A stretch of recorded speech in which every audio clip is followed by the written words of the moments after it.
evening and welcome to the third Thursday lecture series for Greater New York Mensa. I'm Anton Spivak. I'm in charge of this series, and this month's speaker is Rodney Johnson, an activist, actor, businessman, and playwright. I was in a play of his 2 years ago, Sierra Leone on Stage, about the history of this West African country and the corruption plaguing it. And Rodney is here to discuss the cycle of violence or the nature of man, a piece on human nature. Yes, sir. Take it away. Thank you. Okay.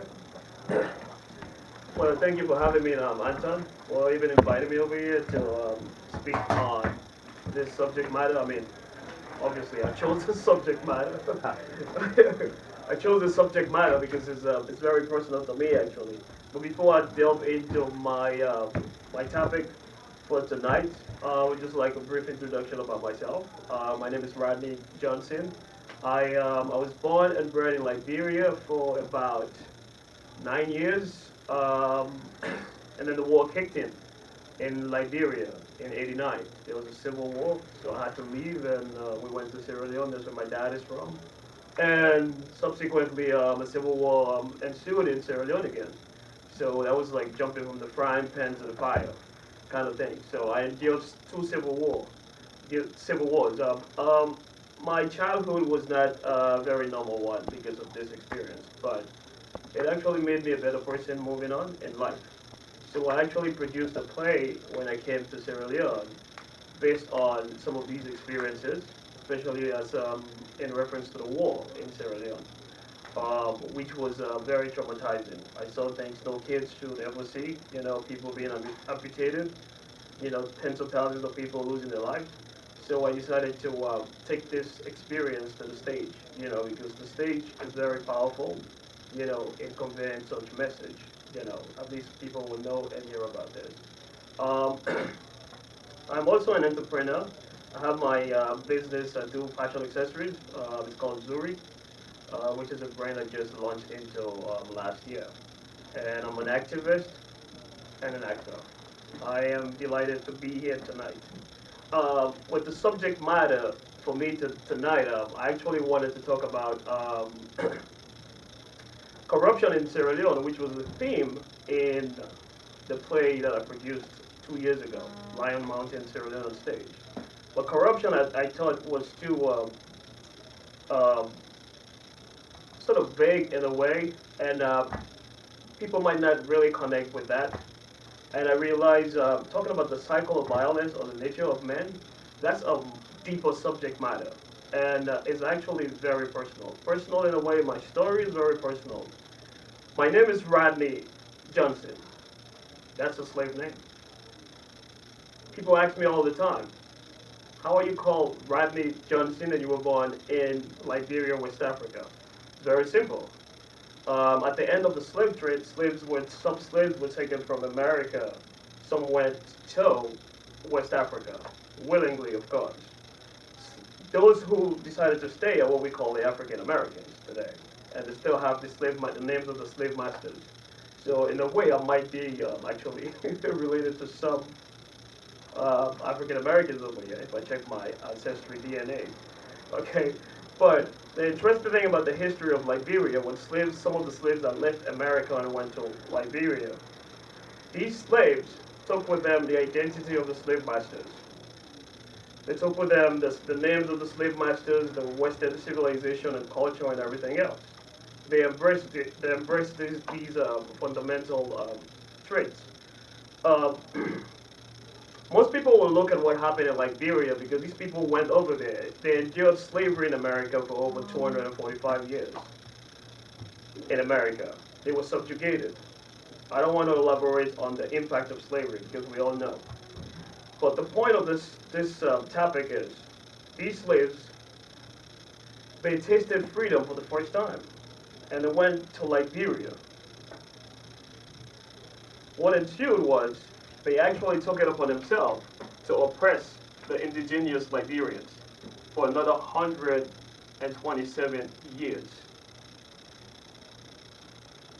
So now you know why it's personal, because I was born in Liberia and my ancestors are free slaves. So I question this event that unfolded in Liberia. After reading the history of Liberia, after experiencing the war in Liberia, everything is actually linked. The slavery, the end of slavery, slaves go into Liberia, and the freed slaves actually subjugated the native indigenous Liberians and oppressing them for over 127 years. Most of us will be quick to say, oh, this is a cycle of violence. Most people will come to that conclusion. And it is a rational conclusion to come to say, oh, yes, it's a cycle of violence. That's what they were taught. That's what they knew. That's what they've seen. You know, we all say power corrupts. Absolute power corrupts. Absolutely correct. We all have the propensity to be in control and to be greedy for power. But yeah, I think that's, for me, that's very, very shallow in a way. I strongly believe the cycle of violence somehow played a role in what occurred in what transpired in Liberia. But to a larger extent, the nature of man is what was responsible for what occurred in Liberia. Because oftentimes we tend to be politically correct and try to stay away from pointing out fact and dealing with issue, as they are presented to us. We tend to be politically correct. I'll talk about politically correct. I'll just stray away from my subject a little bit and make reference to Donald Trump, the election of Trump. Trump was elected partly because of political correctness from the liberal left, be it the media or be it ourselves, because we don't want to talk about things. We don't want to address issues that people felt needed to be addressed, people on the right, or whatever the case might be. They found something in Trump that most people did not, they did not feel they have that confidence. They did not feel they have that trust. Trump gave them that possibility. Trump gave them that voice. So people, for the first time, some people began to speak freely in America. Now, trust me, I do not agree with most of the stuff people were saying on the right. I do not agree with it. But the point is, oftentimes we are so politically correct in our assessment of issues that we forget we are human. We forget that we should be able to talk about issues. We should be able to just listen to the other side. So I'm going back to my point. When I say the nature of man was the cause of what happened. We all have the propensity to be good and the propensity to be evil. That's a fact. Now, most people will look at what transpired in Liberia and just come to the conclusion that, like I said earlier, is the cycle of violence. No, it's not the cycle of violence. Think about it. These people were black. The free slaves, they were black. They endured hardship and subjugation from the white man, and they went to Liberia to gain freedom. They decided to do the same, oppress the native black brothers in Africa, which was Liberia. That's not a cycle of violence. It's just the nature of us. We have the tendency to be evil. And what is that drive? That drive for power, that drive for control. It's in us. They had choice. That's where choice comes into this, folks. We all have the choice. We all have that conscience, to be able to determine what's right and what's wrong. So obviously, the cycle of violence played some role. But the nature of man in this case was definitely a bigger factor in what transpired in Liberia. And so I was born in this culture. I was born in this situation. Liberians, you had the so-called elite who were the slaves, the generations of free slaves in Liberia.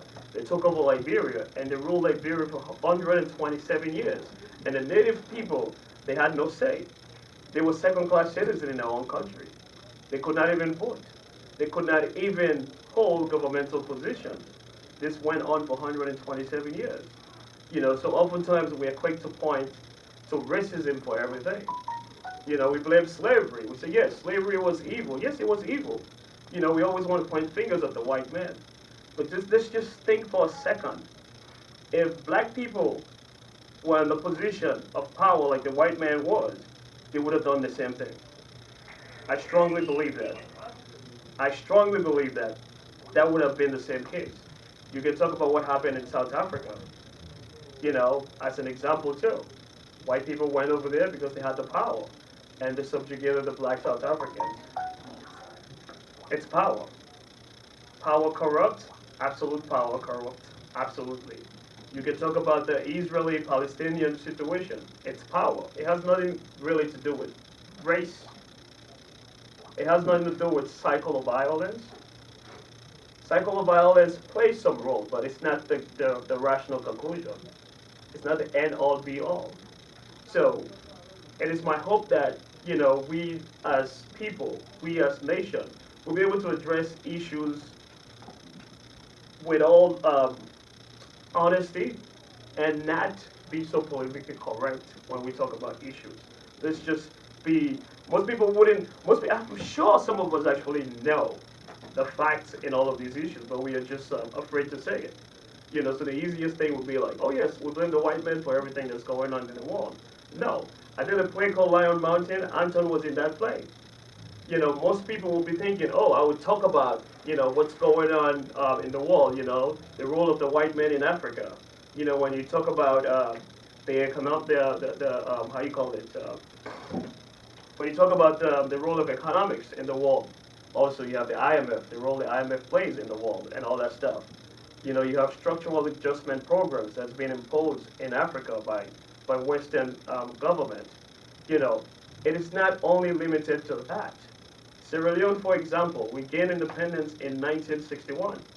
After independence, it's a rhetorical question. What did we do with the independence? We had an opportunity for self-dominance. We have the opportunity, to actually rule our country for the first time. But instead, we delve into corruption. We delve into mismanagement. We delve into tribalism. We delve into nepotism. So how do we point fingers at the white man for all the mess that went on in Sierra Leone and not look into the mirror and see what we did wrong or what we could have done differently? That's the question I asked myself, and that's the reason why I decided to produce that play. And for this reason, that's the reason why I decided to write a book on this very subject matter, the nature of man or the cycle of violence. So I thank you for your audience. So, so how do you define the cycle of violence? The cycle of violence in relationship has a different definition, obviously. You have different stages of abuse and all of that stuff. It's different. When you talk about the cycle of violence as it relates to international relations, as it relates to historical events, it's different. Cycle of violence, I actually touch on that. You have slaves who were subjugated in America for over 200 years. What they were taught. They were taught nothing but evil. They were taught nothing but how to be submissive. They were taught nothing but how to be afraid. They were taught nothing but negativity. They were taught nothing but self-hate. Okay? This is what they learned in America. So most people will actually just come to that conclusion and say, oh, okay, yes, that's what they know. Cycle of violence is what you know. It could be nature versus nurture argument. We all know, we say, okay, you're a product of an environment, then that's what you end up becoming. I'm sure your parent at some point did not really talk about racism to you like someone else's parents. But you didn't end up becoming a racist, did you? Well, no. Okay? unnecessarily, yes. Okay, yes. I'd like to think that. Yeah, you like to think that. So that's the point. So why didn't you become a racist? Well, okay, I'll answer the question, but the reason I asked the question is because a couple of times you said, well, this isn't the cycle of violence, this is human nature. It's the nature So, of it. so my question is, what's the difference between, what specifically you're saying, well, this is the cycle of violence, as opposed to, oh, well, this is human nature? Well, the cycle of violence, is the easy way out for most people. That's what I'm saying, and that's what that's why I came in with the politically correctness. Because we all want to be politically correct. So it's very easy for us to cling to the cycle of violence theory. Okay, so that's my question, I guess. What is the theory of the cycle of violence? Just that whenever people go through violence, they dish it out to others? Well, yes, that's normal. You know, that's what I said. Nature versus nurture. That's the nature. That's the nurture aspect of it. So Our the environment. question is, would these people behave this way if they hadn't gone through those personal experiences, and then translate those personal experiences into the way they behave later in life? So repeat that question again. Okay, so like you describing nature versus nurture, you said the cycle of violence is people who undergo traumatic experience Right. involving violence then portray it to others. It's like the classic, Right. the kid who was abused at home grows up and abuses his wife. Exactly. Same sort of thing. Mhm. So so I just wanted to make sure I understood what you were talking about when you said the cycle of violence, because you said, well, it's not the cycle of violence, it's human nature. Right. So I was just wondering what the difference was. Oh, the difference is we are inherently, by nature, we have the propensity to be good and the propensity to be evil. And that has to do with the choice we make. So, I don't know, maybe it's more a question of opportunism and the way that things, like, the people who returned as freed slaves to Liberia, Right. why then do you think that they pursued that? Is it that they were inherently evil people, or that they were, like you said, it was a cycle of violence? You said it wasn't, it was just, you know. It was not necessarily a cycle of violence. The cycle of violence might have played some role. Mhm. I think if you heard me, I said that. Right, no, Might have I guess played- my question is, to me that sounds like classic cycle of violence. Like, what would make people enslave their own people if not something traumatic they've been through? Well, good question. It's called power. As simple as that. The need for control. And that's the nature of man. That's where the nature of us comes in. By nature, we have the tendency to be dominant. By nature, we have the tendency to be greedy. By nature, we have the tendency to be bossy. It's in us. So we cannot ignore that. These people had choice. Think about it. Why didn't they think about that? They didn't take 1 second to think, wait a minute, I am black. These people are black. I have been through the same experience for over 200 years. Why would I want to do the same thing to them? You get the, No, that's why it makes sense that would be, I can't think of any reason why people would do that other than, as you mentioned, just then for mindset control and and stuff. power. Power and control. For greed, selfishness. That's the nature of us. Simple as that. That's what it was. It boils down to that. Because this went on for 127 years. And these people, they had no voting rights. Mhm. You know, they were like second-class citizens in their own country. You know, they could not hold any governmental position. So this was just absurd in a way. So you look at that and you say, is this cycle of violence? How do you justify that as cycle of violence? Well, cycle of violence doesn't have anything to do with race, does it? Cycle of violence doesn't have anything to do with race. Right, With it, race, it, no. it applies regardless of race. Like, Regardless of race, you're right about that. Regardless of race. And if we want to go into racism, you know, I would ask you, what is racism? treating somebody differently based exclusively or primarily on the fact they look different from you. That's not race, that's prejudice. Okay. Racism is systemic prejudice then. But yeah, you know, you just define prejudice. Racism is a wealth-based contest. Wealth-based contest, which Wealth? is pretty wealth. Okay. Money. Based contest, which Okay. is predicated on power. That's it. Are you saying that? Okay, so I understand that the people in power. I mean, just so you know, I'm a bit of an activist as well. So, I love it. okay. I love the debate. So, I'm not sure whether you could point to wealth. Power probably, but I'm not so sure about wealth. Because think about it, one of the most persecuted communities throughout history have been the Jews, and they're famous for being wealthy because they weren't allowed to do like manual jobs or own property, so all they could do was things that involved money. So that's why the Jews traditionally have had jobs where they have a lot of money, but there's still lots of anti-Semitism.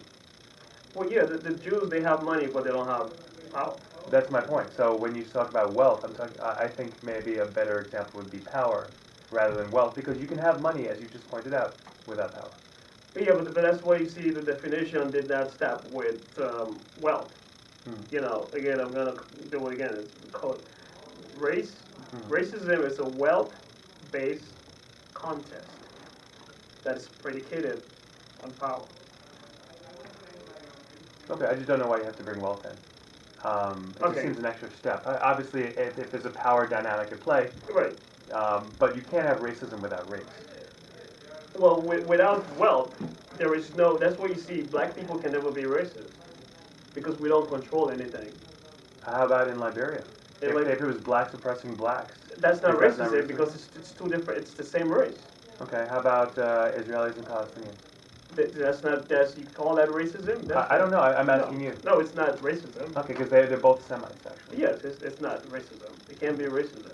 So you see, because again, most people, misconstrue the definitions of race and prejudice. We can be prejudiced. But Because we are without humans. power, you can't be racist. Exactly. Okay. It's a wealth-based concept. Those who don't have power. But okay, here's a question. In smaller circles, not talking about like the grand scheme of things, yes, Caucasians have much more power than Asians. Asians have much more power than people of color, than other people of color. I mean, there's a hierarchy that society, reinforces constantly, and that I understand is an endemic system of racism. Correct. But in certain areas, maybe certain places around the world, people of color are the more dominant, whether it's maybe areas of the country, maybe areas where, whites are minorities, or spheres of influence, certain types of art, certain types of music, where whites are minorities. And maybe black artists have more power in a particular industry than whites or Asians might. Yeah, but you see, you cannot compartmentalize racism, or I would say departmentalize, for lack of a better word. You know, that's being intellectually insincere. If you will. This is a Mensa group. We like debate and we like intellectuals. But that's what I'm saying. I'm just pointing it out because I do not like being politically correct. I just think that's one of the biggest problems that we are facing today in America because everybody is so politically correct that we do not want to call a white or black a black. And so for this reason, Donald Trump, for example, he took advantage of that opening. And so there were so many disgruntled elements out there, that did not have voice because they didn't feel the need, they didn't believe they could speak without people castigating them on the side, pointing fingers at them. You are racist. You are this. So that's one of the problems. Oddly enough, his power base is almost exclusively undereducated whites. Correct. But you see, education makes the people easy to lead. Lack of education. But it makes the people easy. Education makes the people easy to lead, but impossible to enslave. Easy to govern, but impossible to drive. Okay, I can understand that. Right. So Trump actually seized on an opportunity on people who were not very well educated. He preyed upon a lack of education.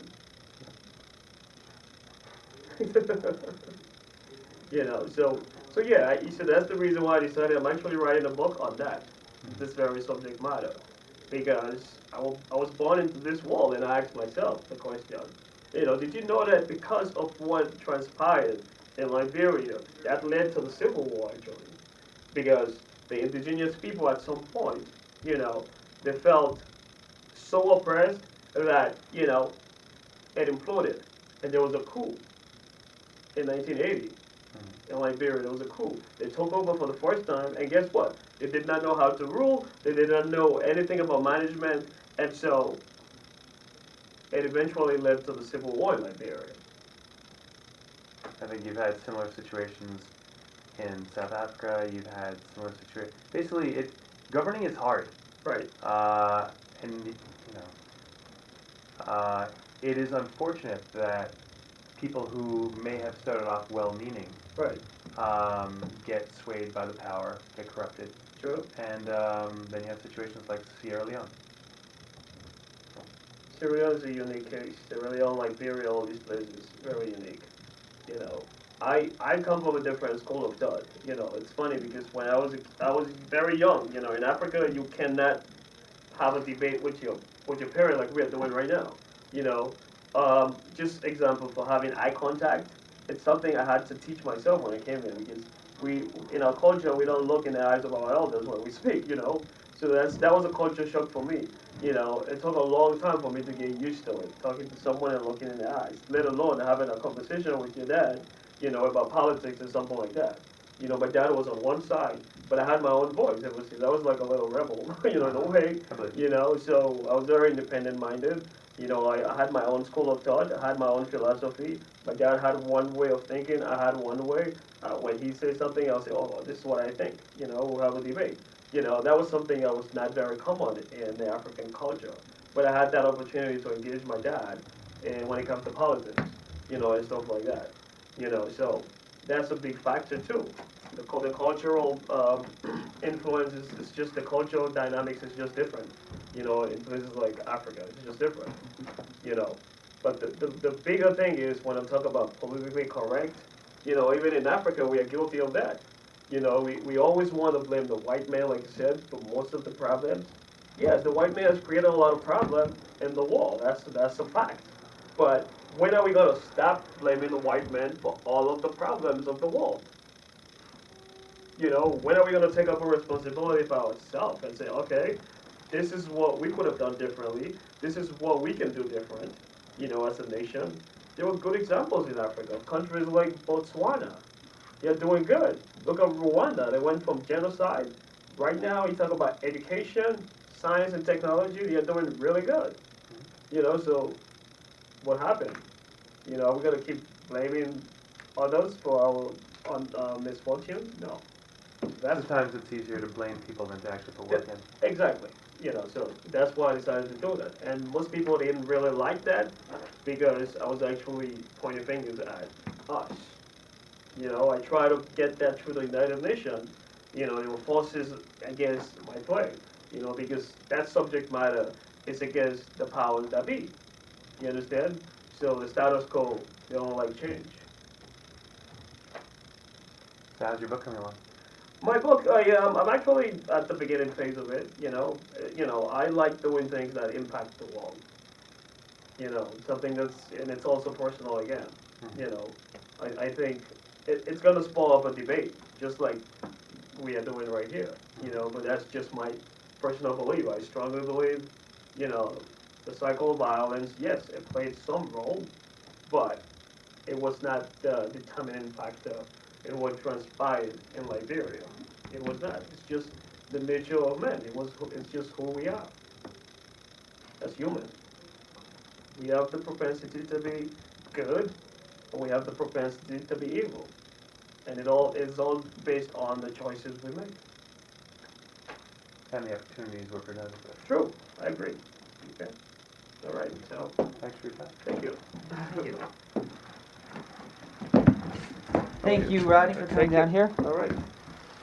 For next month's lecture, the speaker is to be determined, but we do have a speaker in June, Stella Pulo, an actress from Australia, who will discuss creativity and what to do with it. And I will let you know about future speakers.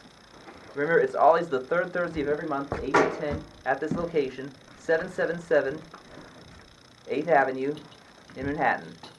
I hope to see you next month. All right. Thank you, Anton. Thank you, Rodney. All right.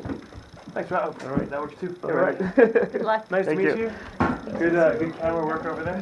Thank you.